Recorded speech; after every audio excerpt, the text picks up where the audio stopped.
la yughadiru saghira. Ya Allah, angkatlah penyakitnya. Engkaulah yang Maha menyembuhkan dan tidak ada penyembuhan selain dari Engkau ya Allah. Dan jangan balikkan lagi penyakitnya ya Allah. Amin ya Rabbal alamin. Kita lanjut Pak Ibu, langsung saja kepada kriteria makanan halal. Bagi yang mencatat kriteria makanan halal. Yang pertama, halal zatnya. Halal zatnya. Kalau ada Pak Ibu dalam pernah pergi ke Medan, singgah di sebuah nagari nama Baligi. Di Baligi itu berjale-jale, lain tak abu-abunya, bakso babi. Kira-kira nama nak Ibu masuk ke dalam? Bakon tak nama? Karena jelas haram. Jangan di mungkonya. Payah ke belakang tu kepala babi itu tak ketong-gantung. Tu sedang mencincang-cincang babi ketika tuan bawa lewat situ. Kalau berjalan dari kota menuju ke Prastagi, itu jual kalong. Tahu kalong tak? Kalak luang, menggadang luang. Itu dijual balian untuk untuk dimakan. Kira-kira nama awak orang Islam membeli?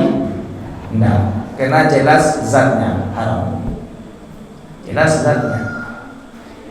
Jadi yang halal itu jelas. Kalau tiba awak pergi ke supermarket dan dibantu deh MUI awak, ada label halalnya. InsyaAllah kalau nan halal tu jaleh, berpengaruh ke fisik awak tadi, berpengaruh ke akhlak seseorang, berpengaruh ke batin juga imanannya. Kadang-kadang nama orang kau malih malangkah ke rumah Allah itu adalah karena salah satu penyebabnya adalah makanannya. Ya. Salah satu penyebab adalah makanannya. Dan biasanya orang jarang tersandung yang nomor satu karena halalnya jadi, haramnya jadi. Keseringan orang tersandungnya yang nomor 2. Kriteria makanan halal yang nomor 2. Halal cara mendapatkannya. Konan banyak orang tersandung Pak Ibu. Cara mendapatkannya kok. Walaupun jenis makanan kau halal, tapi cara mendapatkannya tidak betul, maka makanan halal tadi menjadi haram.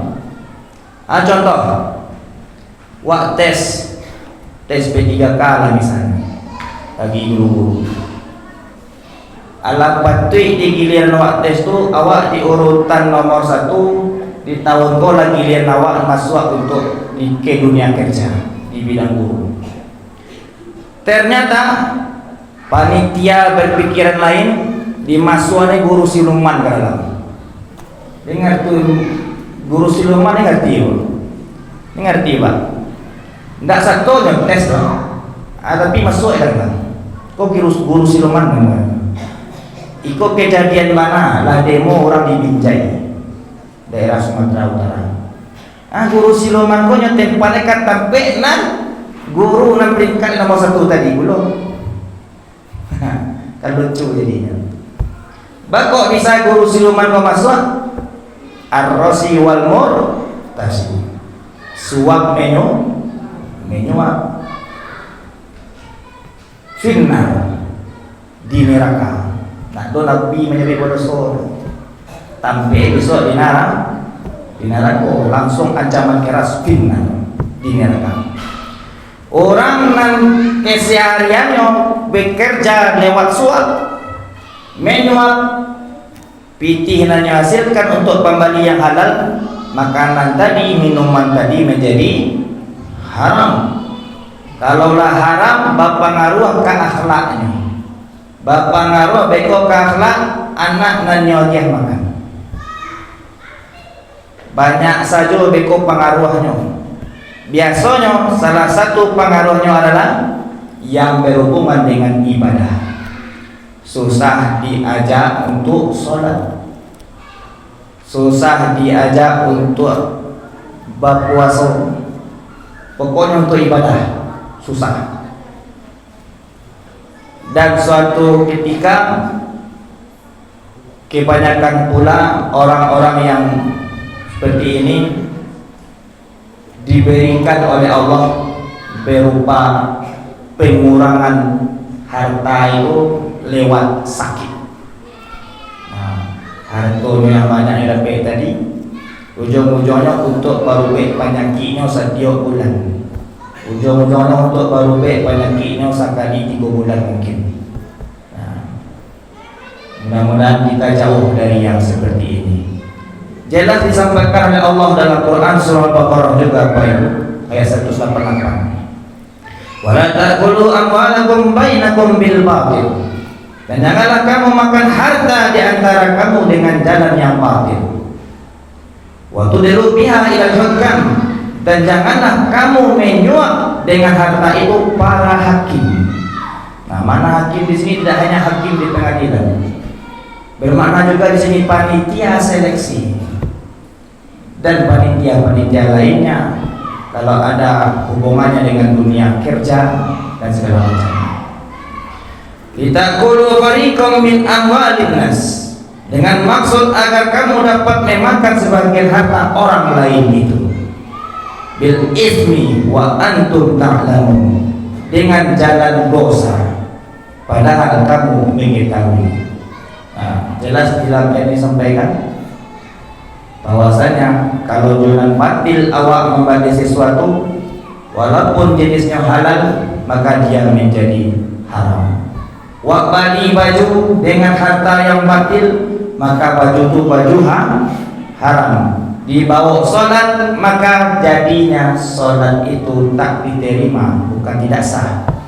Kalau perkara sah itu perkara fikih, kalau perkara terima tak diterimanya adalah urusan dia dengan Allah Subhanahu wa taala. Nan tahu baju itu baju haram atau sarawak itu sarawak haram, tentu inyo jo Allah. Awak manusia hanya bisa menilai dan penilaian manusia tidak selalu benar.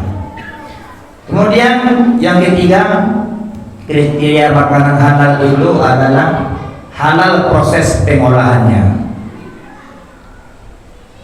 Kira-kira jami sedang tagak diambil bahu untuk dimasak, kira-kira kita lo dicoba gak sekali atau kambiang sedang takabe ibarat kambiang siapa masuk para awal baru lagi diambil pisau dan biar kaki sudah lekang dimasak ibarat.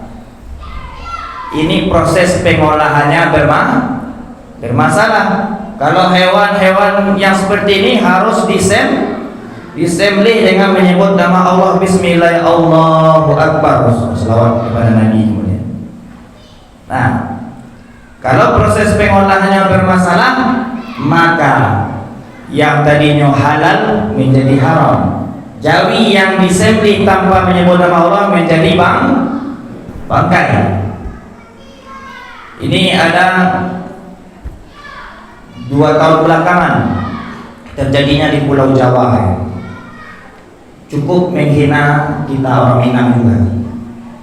Kalau di Minang rendang itu dari daging aja bu, daging Jawi bisa, daging kapau bisa, daging kambing pun ada yang pakai di orang, daging ayam bagaimana lah. Tapi di Jawa oknum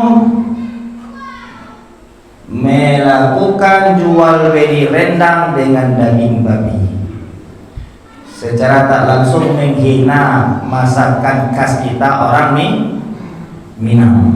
Dimana ketahuannya ketika masuk ke lapor pengujian halal Majelis Ulama Indonesia. Alhamdulillah ketika itu lapor pengujian halal itu memang harus masuk ke situ saja. Kalau kini awak agak khawatir, bapak agak khawatir apa itu ala bisa lewat biro jasa. Malah sempat lewat biro kok pernah di negara awak yo masih di Pulau Seberang vodka dapat merek halal. Vodka, minuman beralkohol dapat merek halal. Tapi alhamdulillah Biro Jasa ini akhirnya kena sidang. Kalau tak capek bergerak majelis ulama ketika itu, maka akan ada lagi makanan-makanan dan minuman-minuman haram yang akan dapat label halal dari biro-biro jasa. Kau nak buat agak hati-hati gini. Di dalam Quran surah Al-Baqarah ayat 173 disampaikan oleh Allah, Innama harrama 'alaikumul maitata. Sesungguhnya Allah mengharamkan bagimu bangkai, wadam, darah, walahmal khinzir, daging babi, wa ma uhilla bihi lighairillah, dan hewan-hewan yang disembelih tanpa menyebut nama Allah. Ada orang bertanya, ayam tu dikarek orang tu bismillah aja awal, saya tahu setiap ayam tu tidak baca bismillah. Ada yang khawatirnya menjadi orang galih ayam boh. Nak dosa tak baca bismillah serasul. Ini jadi aja orang mana dia. Lihat do penabuk menjadi orang boleh tahu. Kau ada keraguan-raguan rasulnya sampai kapan tu? Pak, kalian bismillah sih Pak. Kau yang kau makan kau pakai. Itu jangan sampai di sana orang galih.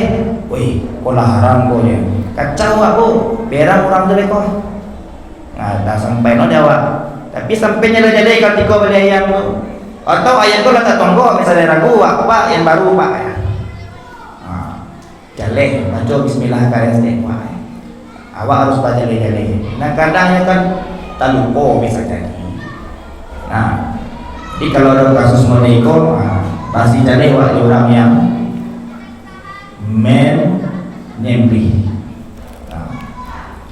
Kemudian yang keempat, kriteria makanan halal itu, kau yang paling penting, makanan yang halal menjadi haram dibeli, haram untuk dipakai karena menguntungkan penjajah. Menguntungkan penjajah yang mana mereka dengan niat menggenosida, membantai saudara kita sesama muslim. Ala dihimbau de Majelis Ulama Indonesia boikot produk-produk setan Yahoo. Dia ngerti setan Yahoo Bapak Ibu. Perdana Menteri Israel itu kan setan Yahoo namanya. Boikot produk-produknya, haram dibeli. Ala dibuatnya dek Majelis Ulama awak, kau nama produknya, kau nama lah dibantu awak. Nah kini dilemanya di mana? Dilemanya tak kasadoi awak bisa menjalankan ternyata. Ingat saja kata-kata setan Yahoo Bapak Ibu, kata-kata setan Yahoo. Boikot. Suatu saat anjing-anjing ini akan kembali menggerumuni produk-produk kita.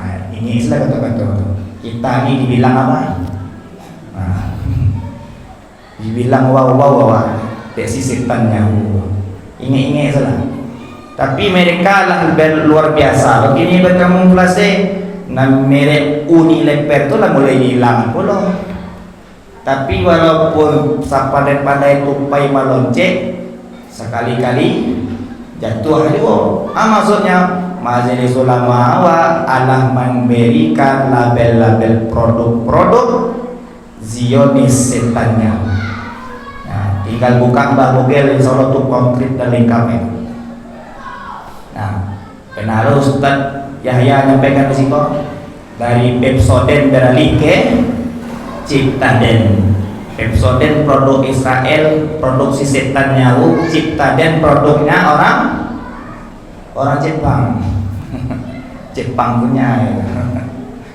Royco produknya Israel, pindah ke produk orang awak Masako baru waktunya. Nah, jadi pandai-pandai lah ibu-ibu bapak membagi ini. Cari mana produk-produk itu lagi imbau deh ulama awak. ternyata memang ada pengaruhnya boykot. Nah biasa lewat KFC itu, misalnya KFC itu sebanyak 10.000 di dunia babu, dia hanya minta keuntungan 10.000 per hari. Para seharinya minta 10.000. 10.000 KFC di dunia babu, para untungan sehari 10.000 kali 10.000 berapa? Berapa itu? 8. 100 juta sehari. Apalagi kok banyak KFC, Starbucks di Indonesia kok. Misalnya di Indonesia ini ada Starbucks sebanyak 50.000. Dia hanya minta keuntungan per hari dari Starbucks itu hanya 2.000 rupiah misalnya. Kalian lah 50.000 kali 2.000 rupiah. Sehari sekian ratus juta masuk ke Zionis setan yang ini. Untuk aku nornya, untuk balik saja, senjata. Jadi tak salah ulama kita mengimbau jangan masuk ke sana, jangan beli produknya. Nah, salah satu bentuk solidaritas kita sebagai sesama muslim. Kemudian pesan terakhir sebelum ditutup berkaitan dengan makanan halal ini, jangan pernah kita menjadi orang yang mubazir, Bapak Ibu. Sebutir nasi yang keluar dari bejana makan kita itu sudah merupakan sifat mubazir dari awal. Belum ketika wa abaikan.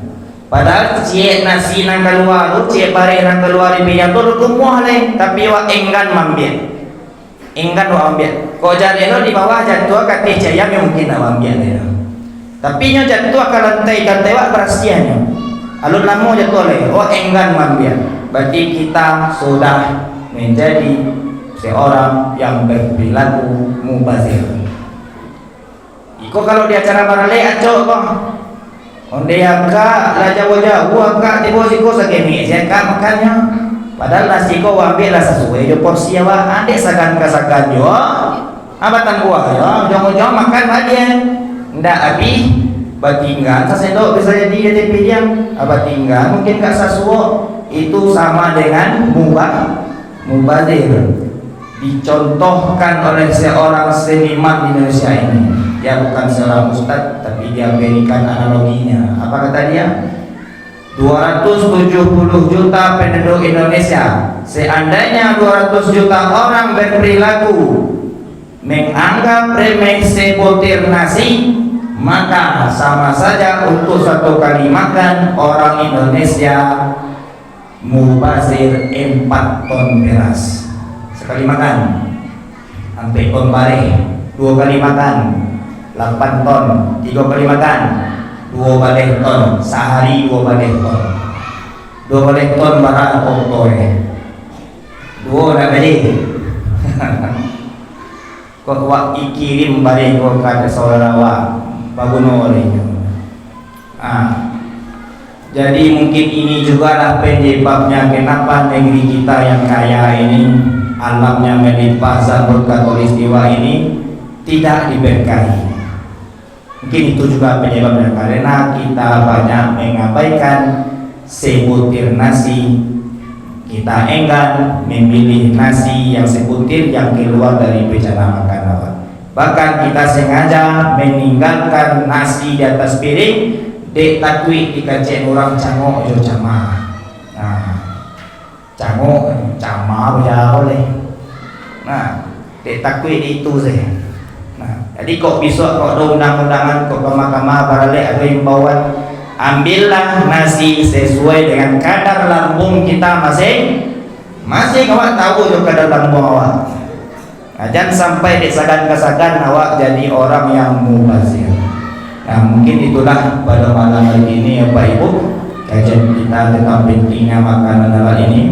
Mudah-mudahan bermanfaat bagi kita semua. Billahi taufiq wa hidayah. Assalamualaikum warahmatullahi wabarakatuh.